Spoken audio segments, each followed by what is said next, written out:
Good morning, everybody. Hopefully everyone can hear us on our assembly this morning. We have a guest with us who is leading our assembly this morning. It's my first day back as well in the school, so I've been given the job of leading assembly this morning. So let's begin, like we always do, by making the sign of the cross together. In the name of the Father, and of the Son, and of the Holy Spirit. Amen. So I'm going to hand straight over to Bishop Richard, who is with us this morning. And then I think at the end, we might have a few notices. But Bishop Richard, thank you so much for joining us this morning and leading us in our assembly. So I'm going to mute myself and leave it over to you. So thank you very much. Bethan, thank you very much. Thank you for your welcome to the school. Hello, everybody. Welcome back from half term. I'm actually in this Zoom meeting with you today from our bishop's offices in Hove, just along the coast from you. And I'd just like to offer a couple of thoughts on one word, actually, just one word. And the word is conform.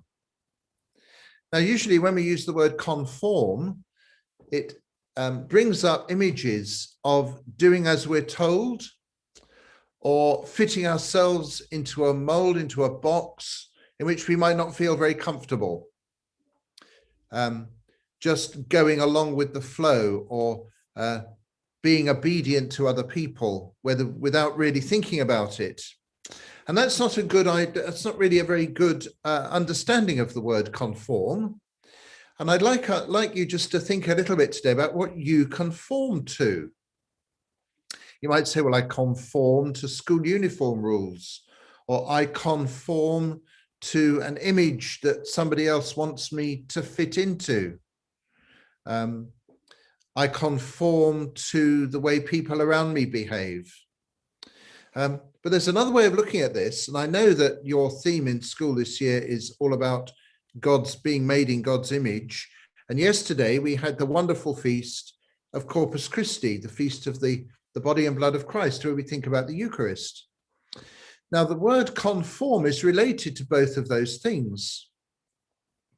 Conform means formed with. Comes from a Latin word, con, which is cum in Latin, and forma, form. And when we think about being conformed, we think, what do I really want to be like? And Jesus calls us to be like him. So if you're going to ask yourselves the question, what do I conform to?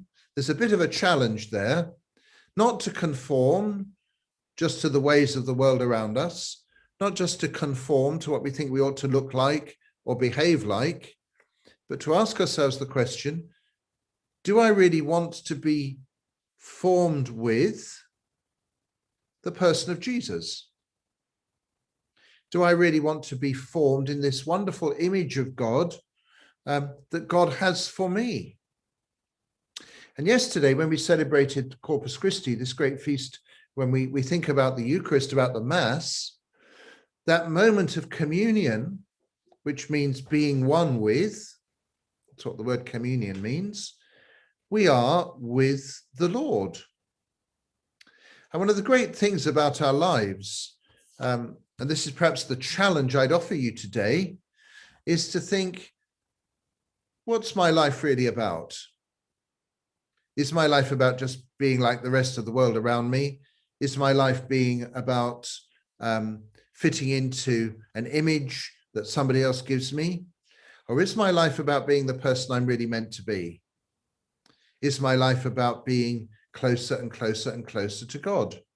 Because if we're open to that possibility, then we're not just simply allowing ourselves to be shoved around by the world around us. Instead, we think, I can stand on my own 2 feet with God's help, and I can change the world around me. I can make the world a better place because I am trying to be close to God. I can have an impact on things like climate change. I can have an impact on justice and fairness and goodness because I measure everything I do according to the way Jesus is. Conformed. What do I conform to? somebody else's image of me or God's image of me, which is about me being the person I'm really supposed to be. So I'd like to perhaps suggest today that you might think a bit about that, maybe discuss it with one another, perhaps talk about it when you have RE lessons or whatever during the course of the day. Ask yourself that question: what do I conform to? Someone else's imposed image of me, a kind of norm that everyone else thinks I should fit into?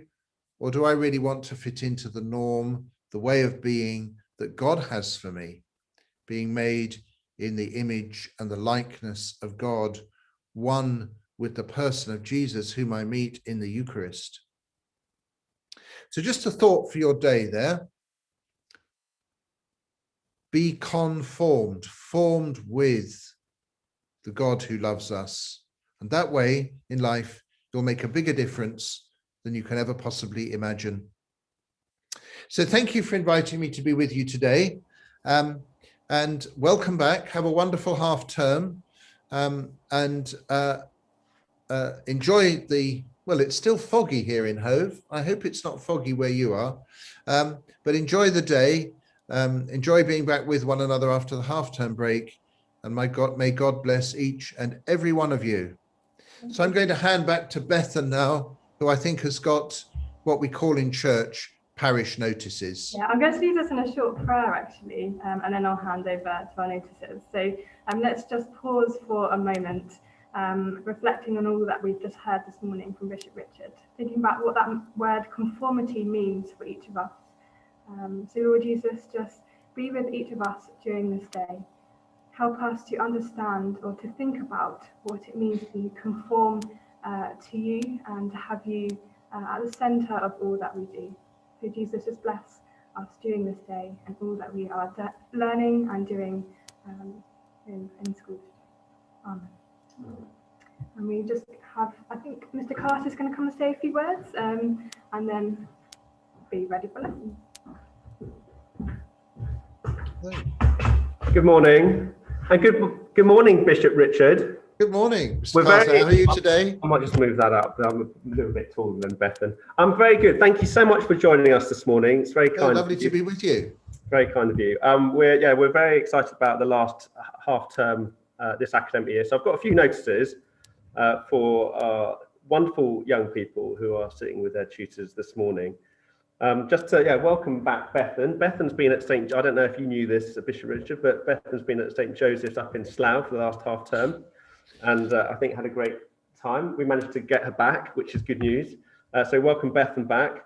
We welcome lots of our year 11s and those who are coming in for their induction week. We've got 17 external students joining us. So I think we have 122 Year 11s going to Year 12 for their induction week. So we welcome all of those, particularly those who are new to the SPH community. And students, you will meet Mr. Gainey, who will be joining the PE department and coming onto the leadership team for this half term from St. Paul's in Burgess Hill. So he's here on a secondment as Miss Duckers has done a bit of a swap. So she's up at St. Paul's. So we wish her well up there. Just thinking about fulfilling our potential, our God-given potential, and being formed in God's image, as Bishop Richard kindly got us to reflect upon this morning.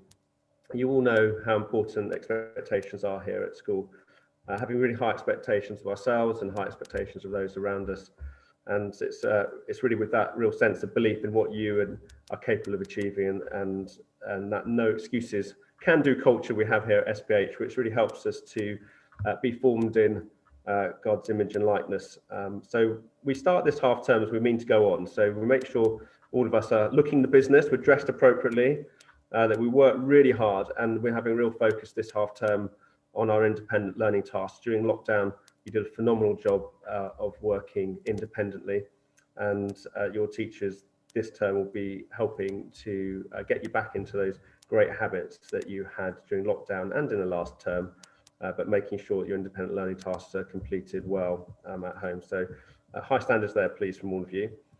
Break times are back to normal just in the morning break. So at 10:40 for the whole school. So year 7 and 8, you'll be going to the canteen to get your food, and year 9 and 10 to the kiosk The other times remain as usual, so we have that staggered lunch.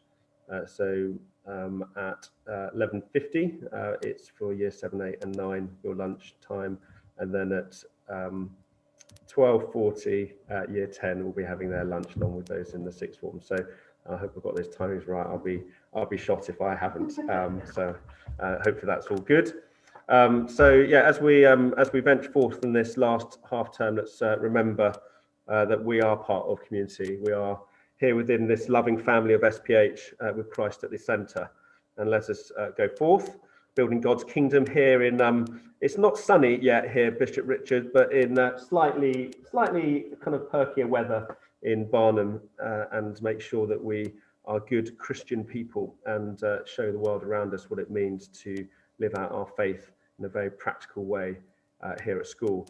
One thing that you've done recently, which I'm just so proud of, is the amount of money you've already started raising for the North family. I think over £13,000 has been raised for medical detection dogs. We might well have a fundraising day in school as well to help contribute to that fund, but we keep the North family in our prayers. Jess's funeral is tomorrow, so do please say an extra prayer tomorrow morning for their wonderful family. So God bless to all of you. Have a wonderful week. Thank you so much, Bishop Richard, for joining us. You have a good week too. Say hello to everyone down in Hove for me.